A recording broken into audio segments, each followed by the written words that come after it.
Hi, I'm Chris McParlin. We're here with AFMA Training Minutes, and here's a video on how we do hydraulics. I'm going to be teaching you guys the AFMA hydraulics, just a solid baseline and some tips and tricks that I use that helps me out on the fire ground. So with that being said, there's a lot of things that we need to know prior to getting into all of the math. There's some set numbers. With that being said, our hose size, our coefficients for our hose sizes, for 1.5" hose, we have a coefficient of 4. For 1 3/4, we have a coefficient of 3. For 2-inch, we have a coefficient of 2. And for 2.5, we have a coefficient of 1. Okay, and that's going to be what we use for our friction loss for this hose size here. As well as friction loss for our nozzle pressures, we need to know what our set numbers are. So for a handline fog, it's going to be 75. For a handline smoothbore, it's going to be 50. For a high-rise fog nozzle, we're going to have a set number of 50. For our master stream fog on our deck guns, portable monitors, that's going to be 100. For a master stream smoothbore, it's going to be 80. We also need to know our appliances. So for a gated Y, anything greater than or equal to 350 GPM is going to get a set value of 10. For any deck guns or portable monitors, we're going to have a set number of 15. For a forward pumper, we're going to have a set number of 20. And if we're using the aerial with the stick, it's going to be a set value of 60. Okay, so for our friction loss formula, to figure it out where we're using our coefficients, we need to know our GPM times our hose size divided by 10 minus 10. Okay, so for going into smoothbore nozzles, there's some things that we have to commit to memory. There's no tricks for this section. Once we get larger in the diameter of the actual tip size, there is some tricks which we'll talk about here soon. So for tip sizes for smoothbore, there's set sizes that we have for hand lines, and some of them associate with master stream, as you can see. So for a 15/16 smoothbore nozzle, the GPM you're going to get out of that is 180 GPM for a hand line. We're not going to use this for a master stream. It's only going to be for a hand line. For a 1-inch tip size, we have a hand line GPM of 200. And for a master stream, if that's on a 2.5 or larger, a deck gun, etc., it's going to have an associated GPM of 300. For 1.125", as we go up in 1/8, we increase by 50. So it's a 250 GPM for our hand line, and then 350 for our master stream. And as we go up another 1/8 for an 1.25" tip, you're going to have 300 GPM for a hand line and 400 for a master stream. So some things that I like to use is if I have these memorized, so 15/16 is going to be 180. If I go up a 1/16 of an inch to make it an inch, it's going to be 200. For the master stream, all you do is add 100 GPM. So for the 1.125" being 250, if I add 100 to it, for the master stream, it's going to give me 350. For the 1.25", it's going to be 300 for my hand line, and I just add 100 GPM to make it for my master stream.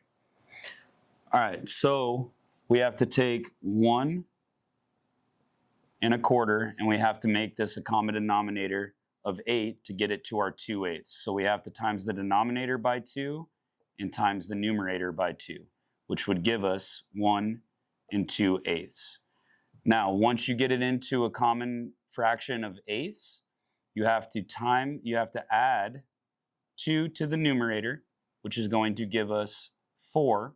And then times that number by 100 to give us our total GPM, which would give us 400 GPM for an 1.25" tip.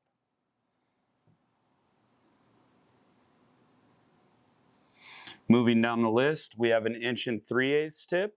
It's already in a denominator of 8. So we have the 3/8. We're going to add 2 to the numerator, giving us 5, and timesing that by 100 to figure out our GPM of 500 GPM.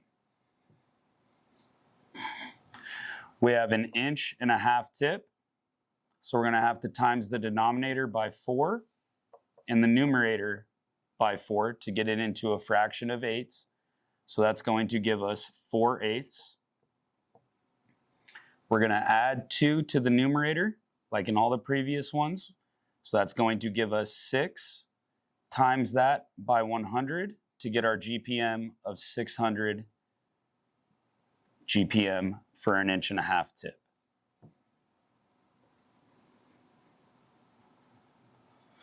For 1 5/8", it's already got a denominator of 8. So we take 5/8, we add 2 to the numerator, giving us 7 times 100, which gives us the 700 GPM.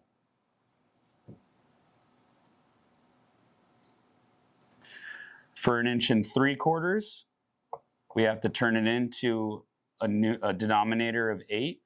So we have to times the denominator by 2, the numerator by 2, giving us 1 6/8. Then we add our 2, like we've been doing, to the numerator, which gives us 8, and times that by 100 to give us a total GPM of 800 for our 1 3/4 tip. Moving down to 1 7/8", this is already in a fraction of eighths, so we don't have to do anything here, but we add our 2 to the numerator, giving us 9 times 100 to find our total GPM of 900 GPM for 1 7/8". And then lastly, for our rule of eighths, where we stop is 2 inches. So if we take 2 and we make it into a fraction of eighths, it's going to be 1 8/8. We add our 2 to the numerator, giving us 10 times 100 to get our total GPM of 1000 for a 2-inch tip.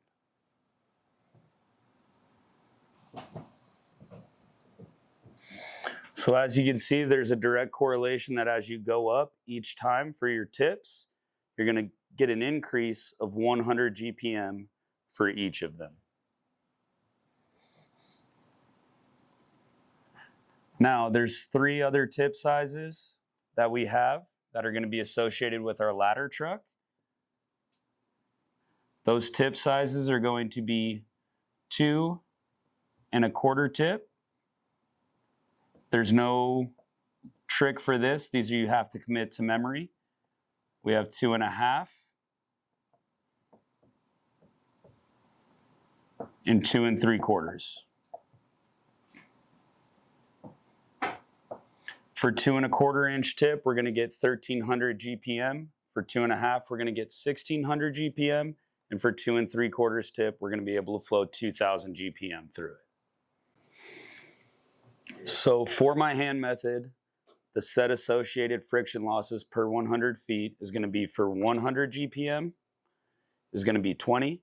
For 125 GPM, it's going to be 28. For 150 GPM, it's going to be 35.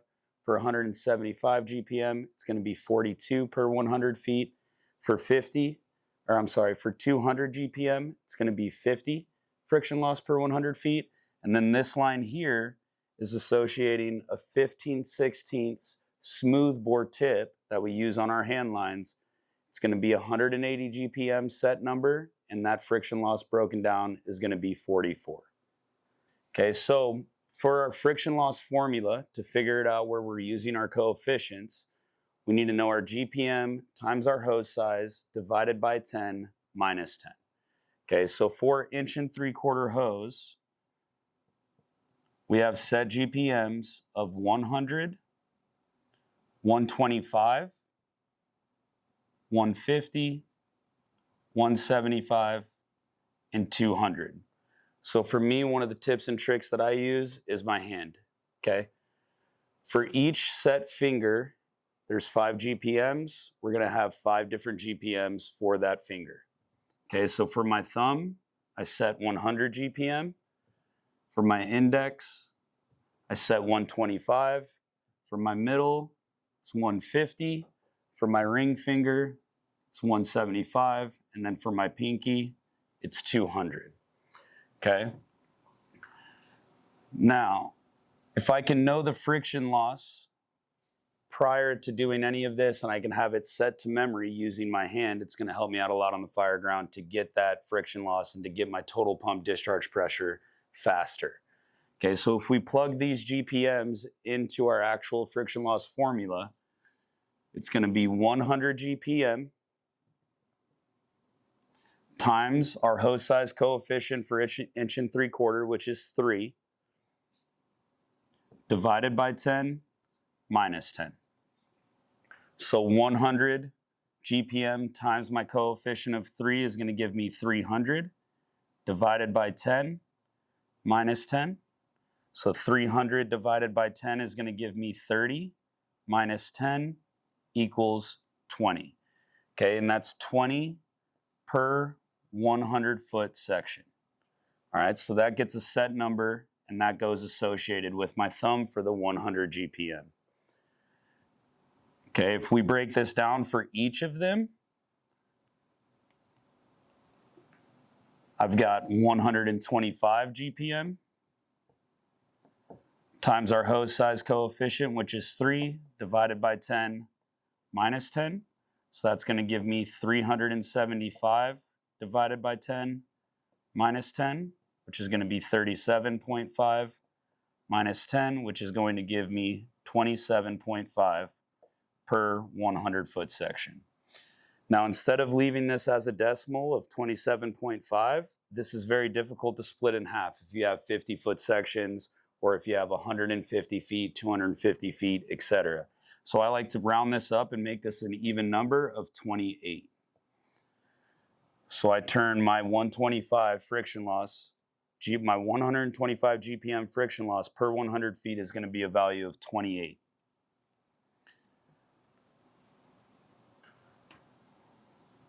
Okay, so if we keep moving down the line, so we have 100 GPM gets a friction loss of 20, 125 GPM gets a friction loss of 28. Now we're going to do our 150. So 150 GPM times our hose size coefficient of 3 for inch and 3/4 divided by 10 minus 10. This is going to give me 450 divided by 10 minus 10, which is going to give me 45 minus 10, which is going to give me a friction loss of 35 per 100 feet. So that's going to be associated with my middle finger for the 300 or for the 150 GPM.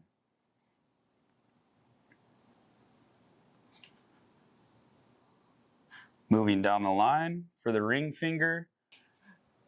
Okay, so for our friction loss for our GPM is going to be 175 times our hose size coefficient of 3 divided by 10 minus 10. It's going to give me 525 divided by 10 minus 10, which is going to give me 52.5 minus 10, which is going to give me 42.5. Now, just like the GPM for 125 was in a decimal, this one I like to round as well and make a whole number, except I'm not going to go up to 43. I'm going to bring it down to 42 because I can split 42 a lot easier than I can 43. So for every 100-foot section of 175 GPM, I'm going to have a friction loss of 42. Okay, and then for our last one, we'll do 200 GPM. So for 200 GPM times my hose size coefficient of 3 divided by 10 minus 10, this is going to give me 600 divided by 10 minus 10, which is going to give me 60 minus 10, which is going to give me a friction loss of 50 per 100 feet for my index finger. Okay, so all I did with my hand is I broke down and did all of this math prior to, and I commit these to memory. This way, when I'm walking around the truck, clearing a hose bed, whatever it might be when I'm doing functions on the fire ground, I don't have to do this formula in my head. I already have it set to memory by using my hand. All right, so now we're going to go over how we get our elevation numbers for our friction loss and for our total pump discharge pressure. So with that, where it comes from is your atmospheric pressure. It equates to 0.434 per 1 foot of increase above sea level. So with that, we're engineers, we don't like dealing with these crazy decimals, so we just call that 0.5 per foot. Your average floor is about 10 feet. So that's where we get the +5 for anything over the first floor. The reason we're not including the first floor is because if you take your engine on that same sea level on the road where the first floor is, it's sitting about halfway up on that first floor. So whether we go above or below that, we're not going to be crazy out far of our pump discharge pressure with our +5 or -5. So for every floor that we increase, we add 5. So for the second floor, we would add 5 for elevation. For the third, we would add 5 more. And for the fourth, we'd add 5 more, all the way up to as high as we need to go. So with that being said, if it was on the third floor, we'd have a total elevation addition of 10, because it compounds as you go up. Now the same thing works for as you get below your ground floor. So your pump's sitting on the first floor. Once you get into base level 1, you're going to subtract 5 for elevation. And then as you go down for base level 2, you're going to subtract 5 more. For base level 3, you're going to subtract 5 as well. So the other scenario where we're going to have to figure out our elevation would be if we had to lay a line, so 1 3/4 uphill to a house on fire, or whatever the scenario might be. So in this scenario, brush engine 334, pulled a cross lay uphill. The hill is 40 feet in total in elevation. So just like with the aerial ladder, you just take this, you split it in half. So this would give us plus 20 PSI for our elevation component of our PDP. So just like we did our elevation component for uphill, we also have it for downhill as well. So in this scenario, engine 328 has a cross lay coming downhill to a house on fire, and we have 40 foot of elevation decrease. So in this scenario, we do the same thing. We split it in half, which that's going to give us 20 PSI, and it's going to be subtracted from our total pump discharge pressure. Now with this, these are all rough numbers. You're going to be using whatever information you have to get what your total feet is. So in this scenario, I would be basing it on how tall a house is from where the roof line starts of 10 feet, and then adding that as I come down to give me my rough number. Okay, so we also have elevation for our aerial ladder. So the way that we do this and come up with our plus or minus elevation for our ladder is we take however far up that it's extended. In this scenario, I have it up to its max of 100 feet, and all you do is split it in half. So you take 100 feet divided by 2 is going to give you 50. So you're going to add 50 PSI for elevation. So if we changed this to 60 feet that it's elevated, you're going to split that in half, which is going to give you plus 30 PSI. So all you're doing is taking the elevation that the aerial is extended, and you're splitting that in half and adding that for your elevation component to figure out your pump discharge pressure. All right, so now we're going to go over our big water and our friction loss for our LDH of 4-inch as well as 5-inch. So a couple things we need to figure out is what GPM we're flowing through the 4-inch. So for this scenario, let's say we're flowing 500 GPM. Okay, so to figure out our Q equals GPM divided by 100. So Q is going to be 500 GPM divided by 100. So Q is going to be given a value of 5. So now once we figure out our Q, we're going to plug that into our friction loss formula for big hose, LDH. So we have Q equals 5, so it's going to be 5 times 5 minus 1 divided by our coefficient for our LDH for 4-inch is going to be 4, so divided by 4. So here we do what's in the parentheses first, so this is going to turn into 5 times 4 divided by 4, which is going to be 20 divided by 4, which is going to give us a friction loss of 5 per 100 feet of 4-inch.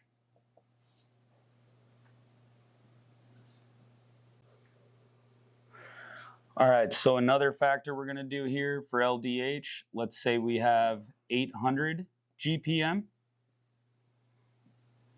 So to figure out Q, we're going to take GPM divided by 100. So Q is going to equal 800 GPM divided by 100. So Q is going to get a value of 8. So with that, we're going to take Q, which is 8, times 8 minus 1, And then we're going to divide that by our coefficient for our LDH of 4 inch being 4. So we have 8 times 7, because we do what's in the parentheses first, divided by 4. So we have 8 times 7, which is going to be 56, divided by 4, which 4 is going to go into 5 once. That's going to leave us 16. So 4 is going to go into 16 4 times. So this is going to give us a total friction loss of 14 per 100 feet of 4 inch based on 800 GPM.